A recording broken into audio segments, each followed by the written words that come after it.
Programme के मुताबिक मैं और बर्ड एक दूसरे से बेताल्लुक क्लब में दाखिल हुए और सीधे डांसिंग हॉल की तरफ जाने के लिए, जहां अदनान और मरजाना मौजूद थे। मैंने अदनान की करीब तरीन मेज मुंतखब की और उस पर जा बैठा। मैंने हर किस्म का मेकअप पहले ही खत्म कर दिया था और अपने असल रूप में था। अब न मैं अली हम्माद था और न नॉर्मन शलॉफ, अब तो मैं अली यार खान था। मैंने बहुत करीब से अदनान को देखा। वो कम से कम तमकीन तो हरगिज नहीं था। तमकीन का तो मैंने हुलिया बिगाड़ कर रख दिया था। उसका चेहरा बुरी तरह सूजा हुआ था, जबकि मेरे सामने मौजूद शख्स न सिर्फ पूरी तरह हशाश बशाश था, बल्कि उसके चेहरे पर किसी भी किस्म का निशान नजर नहीं आ रहा था। इसके अलावा एक और खास बात जो मैंने नोट की थी वो ये थी कि इस अदनान अब्बासी में रख रखाव नजर आ रहा था। तमकीन की तरह उसके अंदाज से आमियानापन नहीं टपक रहा था। ये ऐसी बारीक बात थी जिसका मुशाहिदा करना आसान नहीं था। अपनी असल शक्ल सूरत में होने की वजह से मैं पहचाने जाने के खदशे से बेनियाज था। अदनान के जितने आदमियों ने भी मुझे देखा था, अली हम्माद वाले मेकअप में देखा था। भला वो मुझे अली यार खान के रूप में किस तरह शनाख्त कर सकते थे। अदनान अब्बासी और मरजाना एक दूसरे में गुम थे। मरजाना के बारे में मेरा तसव्वुर ये था कि वो कोई बहुत हसीन और जमील औरत होगी, मगर उसे देखकर मेरे तसव्वुरात बातिल हो गए। उसे हसीन तो नहीं कहा जा सकता था, मगर उसके अंदाज में एक अजीब किस्म की तमकीनत मौजूद थी। और ये कोई ऐसी अजीब बात भी नहीं थी। जिस तबके से वो ताल्लुक रखती थी, उस तबके के लोगों में तमकीनत तो पैदा हो ही जाती है। अदनान अब्बासी के बारे में मैंने अंदाजा लगाया था कि यही असल अदनान अब्बासी है। तमकीन के बयान के मुताबिक उसका कोई और डुप्लीकेट नहीं था। फिर ये बात भी मुझे याद थी कि वो जब भी बसरे आता है, उसका ज्यादातर वक्त मरजाना के साथ गुजरता है। बर्ड मुझसे जरा फासले पर था और बहुत चौकन्ना नजर आ रहा था। उसकी यही खूबी मुझे पसंद थी। जब काम का वक्त आता था तो वो सब कुछ भूल कर सिर्फ काम का ही हो रहता था। उस वक्त वो उन हसीनाओं की तरफ निगाह उठाकर भी नहीं देख रहा था जो थोक के भाव हॉल में मौजूद थी। दफतन अदनान अब्बासी ने मरजाना की तरफ से निगाह हटाई और सर घुमाकर किसी तरफ देखने लगा। इस अमल के दौरान उसकी निगाह मुझ पर भी पड़ी थी, लेकिन वो उचटती हुई सी निगाह थी। अदनान शायद किसी वेटर को बुलाना चाह रहा था। उसने एक वेटर को बुलाने के लिए हाथ से इशारा भी किया था, लेकिन फिर मैंने उसे चौंकते देखा और अजीब बात ये हुई कि उसने चौंक कर मेरी तरफ देखा। मैं उसे बगौर देख रहा था, लेकिन जब मैंने उसे अपनी तरफ मुतवज्जे होते महसूस किया तो मैंने फौरी तौर पर उसकी तरफ से निगाह हटा ली, मगर उसकी हरकत व सकनात अब भी मेरी नजर में थी। अदनान बराह रास्त मुझी को देख रहा था। उसकी ये हरकत मेरे लिए नाकाबिल फहम थी। मुझे इस तरह घूरने की कोई माकूल वजह मौजूद नहीं थी, और चूंकि उसके तौर तरीकों से आमियानापन नहीं झलकता था, इसलिए ये भी नहीं सोचा जा सकता था कि उसने यूं ही बिला वजह मुझे घूरना शुरू कर दिया है। यकीनन कोई ना कोई वजह जरूर थी। मैं इस तरह का शिकार होने लगा। मरजाना ने भी अदनान की मुझ में गैर मामूली दिलचस्पी नोट कर ली और उसने अदनान से कुछ कहा भी।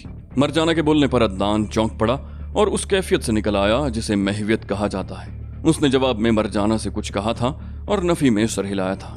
गालिबन उसने मरजाना को बताया होगा कि वो मुझे पहचानने की कोशिश कर रहा था, मगर पहचान नहीं सका। उसके अंदाज से मैं यही नतीजा अखज कर सकता था। मरजाना की दखल अंदाजी से इतना फायदा जरूर हुआ था कि अब अदनान की तवज्जो मेरी तरफ से हट गई थी। अदनान की मुझ में गैर मामूली दिलचस्पी बर्ड की नजरों से भी पोशीदा नहीं रह सकी थी, और मेरी तरह वो भी हैरान हो रहा था। क्या अदनान किसी माफौकुल फितरत कुव्वत का मालिक था, जिसके जरिए उसे ये मालूम हो गया कि मैं उसके लिए खतरनाक साबित हो सकता हूँ। मैंने अंगड़ाई लेने के बहाने दोनों हाथ उठाए।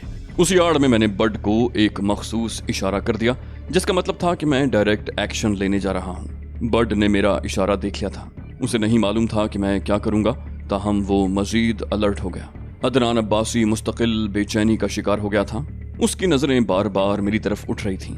ऐसे ही एक मौके पर जैसे ही उससे नजरें मिली, मैं मुस्कुराया और अपना हाथ बुलंद कर दिया। अदनान के चेहरे पर हैरत के तासुरात दिखाई दिए, ताहम उसने भी बादल नखास्ता जवाब में हाथ हिलाया। मुझे और क्या चाहिए था। मैं अपनी कुर्सी से उठा और उसकी तरफ बढ़ा। मैंने उसके नजदीक पहुंचकर बड़ी शाइस्तगी से कहा, आपसे मुलाकात का बड़ा इश्तियाक था जनाब। क्या आप थोड़ी देर के लिए मुझे अपने पास बैठने की इजाजत देंगे? अदनान ने एक खाली कुर्सी की तरफ इशारा किया। बैठो। मैं उसका शुक्रिया अदा करके बैठ गया। अदनान ने मुझे गौर से देखते हुए कहा, ऐसा लगता है कि मैंने तुम्हें कहीं देखा है। मुझे मालूम था कि वो झूठ बोल रहा है। कुछ देर कबल मुझे देखकर जिस तरह वो चौंका था, उससे साफ जाहिर हो गया था कि वो मुझे जानता है और मुझे यहाँ देखकर हैरत में पड़ गया है। मेरे लिए ये बात खासी हैरानकुन थी कि वो मुझे पहचानता है। मेरा नाम तो खैर बहुत मशहूर था, लेकिन मेरे सूरत आशना लोगों की तादाद बहुत कम थी। मैं खुद ही इस बात की कोशिश करता था कि कम से कम लोग मुझे सूरत शक्ल से पहचाने। मुझ जैसे लोगों के लिए ये जरूरी भी होता है جتنے کم لوگ چہرہ آشنا ہوں کام کرنے میں اتنی ہی آسانی رہتی ہے۔ جتنے لوگ بھی مجھے پہچانتے تھے ان سب کے نام میرے حافظے میں محفوظ تھے، ان میں عدنان عباسی کا نام کہیں بھی نہیں تھا۔ گزشتہ چند روز سے قبل میں نے اس کا نام تک نہیں سنا تھا اور ملاقات آج پہلی بار ہوئی تھی۔ پھر اس کے پاس ایسا کون سا ذریعہ تھا کہ اس نے مجھے پہچان لیا، اور سب سے بڑی بات یہ کہ وہ مجھ سے اپنی شناسائی کے اظہار سے گریزاں تھا۔ میں نے خاکسارانہ انداز میں کہا، آپ بڑے لوگ ہیں جناب، یہ تو میری خوش قسمتی ہے کہ آج آپ سے میری ملاقات ہوئی اور آپ نے ازراہ کرم مجھے اپنی ٹیبل پر بیٹھنے کا اعزاز بھی بخش دیا، ورنہ ہم جیسے چھوٹے لوگوں کا تو آپ کے نزدیک سے گزر بھی نہیں ہوتا۔ اگر میں واقعی کوئی معمولی آدمی ہوتا تو عدنان میرے الفاظ پر برہم ہو جاتا، لیکن مجھے یوں محسوس ہو رہا تھا جیسے وہ مجھ سے بہت اچھی طرح واقف ہے، اور شاید یہی وجہ تھی کہ میرے الفاظ پر اس نے کوئی خاص رد عمل ظاہر نہیں کیا۔ مرجانہ جو اب تک مجھے بہت غور سے دیکھتی رہی تھی بولی، ایسے شربتی آنکھوں والے نوجوان کو ایک بار دیکھ لینے کے بعد بھلانا تقریباً ناممکن ہوتا ہے عدنان۔ مجھے حیرت ہے تمہاری یادداشت کو کیا ہو گیا ہے۔ میں نے بڑے ادب سے کہا، شکریہ خاتون، آپ جیسی باوقار خاتون کے منہ سے نکلے ہوئے توصیفی کلمات مجھ جیسے معمولی آدمی کے لیے ایک اثاثے کی حیثیت رکھتے ہیں۔ مرجانہ نے اپنے ہونٹوں پر ایک دل فریب مسکراہٹ بکھیرتے ہوئے کہا، تم معمولی آدمی تو ہرگز نہیں ہو سکتے، تم بڑی دلاویز شخصیت کے مالک ہو۔ میں نے عدنان کے چہرے پر ناگواری کے تاثرات ابھرتے دیکھے، مگر میں نے اسے اس کے تاثرات سمیت نظر انداز کر دیا۔ میں نے شرمانے کی اداکاری کی، کہا، آپ مجھے شرمندہ کر رہی ہیں خاتون۔ مرجانہ نے جلدی سے کہا، میرا نام مرجانہ ہے، تم مجھے میرا نام لے کر مخاطب کر سکتے ہو۔ میری شخصیت کا سحر اس پر غالب آ رہا تھا۔ میں نے پرمسرت انداز میں کہا، اوہ، میں کس قدر خوش قسمت ہوں، آپ مجھے بہت بڑے اعزاز سے نواز رہی ہیں۔ عدنان عباسی کٹکھنے انداز میں غرایا، تم شاید مجھ سے ملنے آئے تھے۔ میں نے بڑے ادب سے کہا، ایک ہی بات ہے، آپ ہوں یا آپ کی اہلیہ؟ عدنان نے کہا، مرجانہ میری بیوی نہیں، دوست ہے۔ میں نے کہا، آپ کے دوست بھی میرے لیے اتنے ہی لائق احترام ہیں جتنے آپ خود ہیں۔ عدنان نے بے رخی سے کہا، تمہاری مجھ سے ملنے کی آرزو پوری ہو چکی ہے، اب تم واپس اپنی میز پر جا سکتے ہو۔ مرجانہ نے اسے سرزنش کی، بولی، تم اتنی بد اخلاقی کا مظاہرہ کیوں کر رہے ہو عدنان؟ یہ ہمارے مہمان ہیں۔ عدنان زہریلے انداز میں مسکرایا، بولا، یہ جس کے نام تک سے ہم لا علم ہیں۔ میں نے اٹھنے کے لیے کرسی کھسکاتے ہوئے کہا، مجھے افسوس ہے میری وجہ سے آپ دونوں کے درمیان تلخی پیدا ہو گئی، مجھے پہلے ہی بتا دینا چاہیے تھا کہ میرا نام حسن کمال ہے۔ مرجانہ نے میرا ہاتھ پکڑ لیا، بولی، تم ایسے نہیں جا سکتے، یہ ہماری توہین ہوگی۔ میں اٹھتے اٹھتے دوبارہ بیٹھ گیا۔ میں نے بے بسی سے کہا، دیکھیے، میں آپ دونوں میں سے ایک کا دل بھی توڑنا نہیں چاہتا، میری سمجھ میں نہیں آتا کہ کیا کروں۔ مرجانہ بولی، تم غلط سمجھ رہے ہو، ہمارے درمیان نہ تو کوئی تلخی پیدا ہوگی اور نہ ہی تمہارے یہاں بیٹھنے سے عدنان کا دل ٹوٹے گا۔ کیوں عدنان؟ وہ عدنان عباسی کی طرف دیکھ کر مسکرائی۔ عدنان نے طنزیہ لہجے میں کہا، نہیں، میں تو ان کے یہاں بیٹھنے سے بہت خوش ہوں۔ مرجانہ نے اس کے طنز کو نظر انداز کرتے ہوئے مجھ سے کہا، دیکھا میں نے تم سے کیا کہا تھا، اب یہ بتاؤ کیا پسند کرو گے؟ میں نے کہا، آج کی رات میرے لیے بڑی خوش قسمتی لے کر آئی ہے، عدنان صاحب جیسی بڑی شخصیت سے ملاقات ہوئی، ان کے طفیل آپ جیسی جادو اثر خاتون میری میزبان بنی، اس کے بعد کچھ پسند کرنے کو رہ جاتا ہے کیا؟ مرجانہ کھلکھلا کر ہنس پڑی۔ اس نے ہنسی ضبط کرتے ہوئے کہا، میرا مطلب یہ نہیں تھا، میں کھانے پینے کی بات کر رہی تھی۔ میں نے کہا، اوہ، کھانا تو میں کھا چکا ہوں، آپ کے اصرار پر کوئی سافٹ ڈرنک لے لوں گا۔ مرجانہ نے بڑی اپنائیت سے کہا، تکلف مت کرو حسن، یہ وقت تو ہارڈ ڈرنک کے لیے بھی بہت موزوں ہے۔ میں نے کہا، بدقسمتی سے میری زندگی میں ابھی تک وہ وقت آیا ہی نہیں جو ہارڈ ڈرنک کے لیے موزوں ہو۔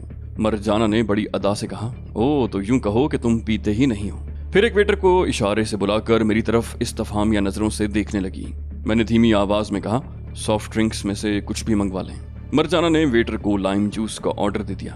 میں نے کہا، آپ کی یہ نوازش خصوصی میری کتاب زیست میں ایک سنہری باب کے طور پر رقم رہے گی۔ مرجانہ نے شوخی سے کہا، تم ہر ایک سے ایسی ہی دل فریب گفتگو کرتے ہو۔ میں نے کہا، یہ آپ کے قرب کا اعجاز ہے، شاید میری گفتگو پر آپ کے جمال کا کوئی پر تو پڑ گیا ہے۔ مرجانہ ایک بار پھر کھلکھلا کر ہنس پڑی، بولی، شکریہ اے شربتی آنکھوں والے نوجوان، تم کم وقت میں زیادہ سے زیادہ تعریف کرنے کے ماہر لگتے ہو۔ دفتن عدنان کٹکھنے کتے کی طرح غرایا، مرجانہ، کسی اجنبی کے ساتھ اتنی زیادہ بے تکلفی ٹھیک نہیں۔ مرجانہ کی پیشانی پر شکنیں پڑ گئیں۔ اس نے زہریلے لہجے میں کہا، شاید میرا ہنسنا تمہیں ناگوار گزرا ہے۔ عدنان بولا، یہی سمجھ لو، لیکن میں تمہیں کسی اجنبی سے اس قدر بے تکلف ہونے کی اجازت نہیں دے سکتا۔ مرجانہ بولی، تم حد سے گزر رہے ہو عدنان، میں تمہاری زر خرید نہیں، بزنس پارٹنر ہوں۔ عدنان دفتن ہی نرم پڑ گیا، بولا، میں بھی یہ بات بزنس کی بہتری کے لیے ہی کہہ رہا ہوں۔ مرجانہ نے تیکھے لہجے میں کہا، تم میری ذاتیات میں مداخلت کر رہے ہو، میں تمہیں اس مداخلت کی اجازت نہیں دے سکتی۔ अदनान एक तवील सांस लेकर रह गया, लेकिन उसके अंदाज से जाहिर होता था कि उसने दिल ही दिल में कोई खतरनाक फैसला कर लिया है। उसने बेबसी से कहा, ठीक है, मैं तुम्हारी ज़ातियात में मुदाखलत नहीं करूंगा, लेकिन इससे कम से कम इतना तो पूछ लो कि ये है कौन। मरजाना ने बिगड़ कर कहा, कतई जरूरी नहीं है कि जिस शख्स से हम थोड़ी देर के लिए मिल रहे हों उसके कवाइफ भी हमें अजबर हों। बाज़ औक़ात तुम हद से तजावुज़ कर जाते हो। मैंने कहा, अगर ये झगड़ा सिर्फ मेरी अजनबियत की वजह से है तो मैं इसे अभी दूर किए देता हूँ। उन लोगों को सुनाने के लिए मुझे कोई झूठ नहीं बोलना पड़ा, इसलिए कि उसी वक्त पब्लिक एड्रेस सिस्टम जाग उठा। ख़वातीन व हज़रात, तवज्जो फरमाइए। मैंने हैरत से पलकें झपकाईं और उस मेज की तरफ देखा जिस पर बड बैठा हुआ था। अब वो मेज खाली पड़ी थी। बड अब वहां हो भी नहीं सकता था, इसलिए कि स्पीकर से उभरने वाली आवाज उसी की थी। वो बोला, क्लब की इंतजामिया आप सबसे पुरसुकून रहने की दरखास्त करती है। पूरे हॉल पर पहले ही सन्नाटा छा गया था। गालिबन इस तरह मुखातिब किए जाने का ये पहला वाकया था। मैं हैरान था कि बड आखिर क्या करना चाह रहा है। बोला, हमें तवक्को है कि आप लोग नज़्म व नस्क की आला मिसाल कायम करेंगे। कोई ऐलान करने से कबल इस किस्म की तमहीद का मतलब था कि कोई खतरनाक ऐलान किया जाने वाला है। लोगों ने भी ये बात महसूस कर ली थी और उनमें बेचैनी और इस्तराब फैलना शुरू हो गया था। आवाज आई, एक गुमनाम फोन कॉल के जरिए इत्तला मिली है कि किसी तकरीबकार ने क्लब की इमारत में बम रख दिया है। मैं उससे आगे कुछ नहीं सुन सका। हॉल में ऐसी चीखो पुकार शुरू हुई थी जिसके सामने मछली बाजार का शोर भी मांद पड़ जाए। लोग गिरते पड़ते दरवाजे की तरफ भाग निकले। मेजें उलट रही थीं, कुर्सियां गिर रही थीं और लोग एक दूसरे को धकेल कर पहले निकल जाने की फिक्र में थे। बड ने यह हरकत कुछ सोच समझ कर ही की होगी। मैं किसी हद तक समझ तो गया था, मगर ज्यादा सोचने का वक्त नहीं था। सूरत हाल फौरी फैसले और उस पर तेजी से अमल पैरा होने की मुतकाजी थी और मैंने वही किया। बड का किया हुआ ऐलान सुनकर दीगर लोगों की तरह मरजाना और अदनान भी बदहवासी का शिकार हो गए। उन्होंने भी उठकर दरवाजे की तरफ भागने की कोशिश की थी, मगर मैंने उन दोनों की राह में अपनी टांग हायल करके उन्हें गिरा दिया। इतना बहुत काफी था। बकिया काम बदहवास लोगों ने पूरा कर दिया जो उन्हें उठने का मौका ही नहीं दे रहे थे। अदनान के मुहाफिज भी इस अफरा तफरी का शिकार होने से नहीं बच सके। जरा सी कोशिशों के बाद वो दोनों उठने में कामयाब हो गए, मगर मैंने उन दोनों को पकड़ लिया। मैंने घबराहट का मुजाहरा करते हुए कहा, अकबी समत से निकल चलो, सामने तो हम फंस कर रह जाएंगे। बात चूंकि जान बचाने की थी, इसलिए बदहवासी के बावजूद उनकी समझ में आ गई और मैं उन्हें अकबी समत में ले चला। हॉल से निकलने से कबल ही मैंने हॉल से मुल्हिका एक कमरे से बड को बरामद होते देखा। मैंने चीख कर कहा, कार लेकर अकबी समत में आओ, जल्दी करो, हमें हर कीमत पर अदनान साहब की जान बचानी है। बड सामने वाली समत में झपटा और मैं उन दोनों समेत अकबी हिस्से की तरफ बढ़ गया। मुझे नहीं मालूम था कि बड ने क्या हरकत की होगी कि क्लब की इंतजामिया ने उसे इस किस्म का ऐलान करने की इजाजत दी थी, लेकिन मैं उसकी हिकमत अमली का बहरहाल कायल हो गया। उसने बहुत बर वक्त फैसला किया था और निहायत मुनासिब फैसला किया था। इस अफरा तफरी के बगैर अदनान का इगवा आसान न होता। ये अलग बात है कि ये फायदा उठाने के लिए मुझे बरक़ी सूरत से फैसला करना पड़ा था, वरना बड के किए किराए पर पानी फिर जाता। हम क्लब की इमारत से निकलकर अकबी कंपाउंड में पहुंच गए, जहां क्लब के मुलाजमीन अफरा तफरी के आलम में अकबी गेट की तरफ भाग रहे थे। हम इस आलम में अकबी गेट से बाहर निकले कि किसी ने आंख उठाकर भी हमारी तरफ न देखा, और देखता कौन, बम की खबर सुनकर चौकीदार भी फरार हो गया था। क्लब से बाहर पहुंचकर मैंने रुकने की कोशिश की, मगर अदनान वहां रुकने के लिए तैयार नहीं था। मैंने कहा, बम इमारत में रखा गया है, अगर वो फट भी गया तब भी उसके असरात यहाँ तक नहीं पहुंच सकेंगे। अदनान ने वहशत से कहा, मालूम नहीं कितनी ताकत का बम हो और किस कदर तबाही फैलाए। मेरा हाथ छोड़ दिया, फिर इस जगह मत रुको, इमारत से दूर निकल चलो। उस वक्त बड की कार आती दिखाई दी और मैंने सुकून का सांस लिया। बड ने बहुत फुर्ती दिखाई थी, वरना सामने जो अफरा तफरी मची होगी उसमें से इतनी जल्दी कार निकाल लाना मुमकिन नहीं था। अगर बड न आता तो मुझे अदनान अब्बासी को काबू में रखने के लिए उसी का रिवॉल्वर इस्तेमाल करना पड़ता, जो इस दौरान मैं उसकी जेब से निकाल चुका था। बड ने कार हमारे करीब लाकर रोकी और मैंने झपट कर अदनान के लिए अगली नशिस्त का दरवाजा खोल दिया। मैंने कहा, तशरीफ रखिए जनाब, और वो एक भी लफ्ज कहे बगैर जल्दी से अंदर बैठ गया। इसी दौरान मरजाना पिछली नशिस्त पर बैठ चुकी थी। मैंने जल्दी से अगला दरवाजा बंद किया और मरजाना के साथ पिछली नशिस्त पर बैठ गया। बड ने फौरन ही कार चला दी। क्लब से कुछ दूर बाहिफाजत निकल आने के बाद उन दोनों की जान में जान आई, जिसका पहला सबूत मरजाना ने पेश किया। वो मेरे कांधे पर हाथ रख कर बोली, तुमने हमारी बहुत मदद की हसन, मैं तुम्हारी शुक्रगुजार हूँ। मैंने उसके हाथ पर हाथ रखा, कहा, जो कुछ मैंने किया वो मेरा फर्ज था मरजाना।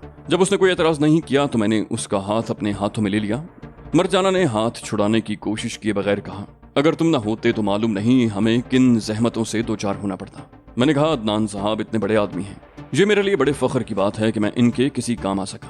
مرجانہ نے خفگی سے کہا، تم کیوں اس قدر احساس کمتری کا شکار ہو؟ بار بار بڑا آدمی کہہ کر ہمیں شرمندہ مت کرو۔ میں نے آہستگی سے اس کا ہاتھ دبایا، کہا، اگر یہ بات آپ کو ناگوار گزرتی ہے تو اب نہیں کہوں گا۔ کار تیزی سے اڑی چلی جا رہی تھی۔ دفتن عدنان نے چونک کر کہا، یہ تم ہم لوگوں کو کہاں لے جا رہے ہو؟ میں نے آگے کی طرف جھک کر کہا، آج کی رات قسمت مجھ پر مہربان ہو ہی گئی ہے، تو کیا آپ میرے غریب خانے پر ایک پیالی چائے نوش کرنا پسند نہیں کریں گے؟ مرجانہ کا ہاتھ بدستور میرے ہاتھوں میں تھا۔ عدنان نے مستربانہ انداز میں کہا، نہیں، اس وقت رہنے دو، پھر کبھی صحیح۔ مرجانہ بولی، کیا حرج ہے؟ ایک پیالی چائے میں دیر ہی کتنی لگے گی؟ عدنان نے بے بسی سے کہا، بات دیر اور جلدی کی نہیں ہے مرجانہ، تم سمجھنے کی کوشش کیوں نہیں کرتی؟ مرجانہ نے فیصلہ کن لہجے میں کہا، اگر تم نہیں جانا چاہتے تو مت جاؤ، میں تو ضرور جاؤں گی۔ عدنان نے خاموشی اختیار کر لی۔ وہ بڑی آسانی سے میرے قبضے میں آ گیا تھا، اور بٹ کے علاوہ اس کا ایک بڑا سبب مرجانہ تھی جو مجھ سے متاثر ہو گئی تھی، ورنہ عدنان کو زبردستی ہی اغوا کرنا پڑتا۔ بلیک آؤٹ کے سبب سڑکوں پر اندھیرا تھا، اور اسی سبب عدنان کے لیے راستوں کا پہچاننا آسان نہیں تھا۔ جلد ہی ہم اپنی قیام گاہ میں پہنچ گئے۔ کار رکتے ہی میں نے مرجانہ کا ہاتھ چھوڑا اور کار سے اتر کر عدنان کے لیے اگلا دروازہ کھولا۔ میں نے محسوس کیا کہ میرے طرز عمل سے مرجانہ بہت مطمئن ہے، جبکہ عدنان مستقلاً اضطرابی کیفیت کا شکار تھا۔ کلب سے یہاں آنے تک کے دوران بھی وہ راستے ذہن نشین کرنے کی کوشش کرتا رہا تھا۔ میں ان کو بڑے احترام سے ڈرائنگ روم میں لایا اور عدنان عباسی کو خاص طور پر ایک نشست والے صوفے پر بٹھایا۔ مرجانہ نے کہا، میں نے پہلے ہی کہا تھا کہ تمہاری شخصیت کسی عام آدمی کی شخصیت نہیں ہو سکتی۔ اتنے شاندار گھر میں رہتے ہو اور خود کو ایک معمولی آدمی کہتے ہو۔ میں نے ایک ٹھنڈی سانس لے کر بڈ کی طرف اشارہ کیا، کہا، یہ میرے دوست کا گھر ہے۔ عدنان عباسی نے بھڑک کر کہا، تم تو ہمیں یہاں یہ کہہ کر لائے تھے کہ یہ تمہارا گھر ہے۔ میں نے مرجانہ کے برابر بیٹھتے ہوئے کہا، یہ میرا بہت عزیز دوست ہے، اس میں اور خود میں کوئی فرق نہیں سمجھتا۔ میں نے بڈ کو بھی بیٹھنے کا اشارہ کیا۔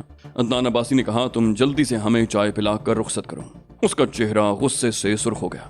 میں نے قدر بے نیازی سے کہا، اس قدر جلدی کرنے کی کیا ضرورت ہے جناب؟ پھر مرجانہ کی طرف متوجہ ہو کر بولا، کیوں مرجانہ؟ مرجانہ مسکرا کر بولی، عدنان کی باتوں پر توجہ مت دو، ہمیں کوئی جلدی نہیں ہے، تم کہو گے تو ہم ناشتہ بھی یہیں کر لیں گے۔ میں نے گردن ہلائی، کہا، ہاں اور کیا، صبح ہونے میں اب دیر ہی کتنی رہ گئی ہے۔ عدنان آپے سے باہر ہو گیا، بولا، بکواس مت کرو، تم انتہائی بدتمیز آدمی ہو۔